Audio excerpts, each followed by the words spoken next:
Hey guys, your domain name is your online address. It's how customers find you and remember your brand. Setting up a custom domain on Shopify might sound tricky, but I will guide you through every step so you can look professional and trustworthy from day one. So, you can buy a new domain directly through Shopify or use one you already own from providers like GoDaddy or Namecheap. Buying via Shopify is quick and seamless, but using an existing domain works just as well.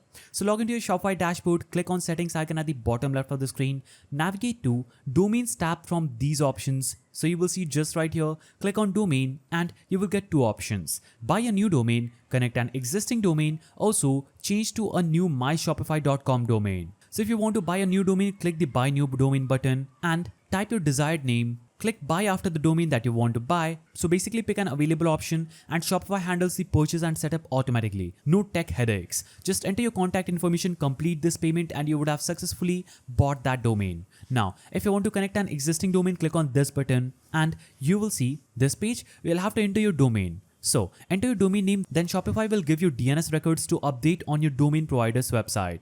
Log into your domain registrar like GoDaddy, find the DNS management section, update your A record to Shopify IP address and C name record to point to shops.myshopify.com and this connects your domain to Shopify.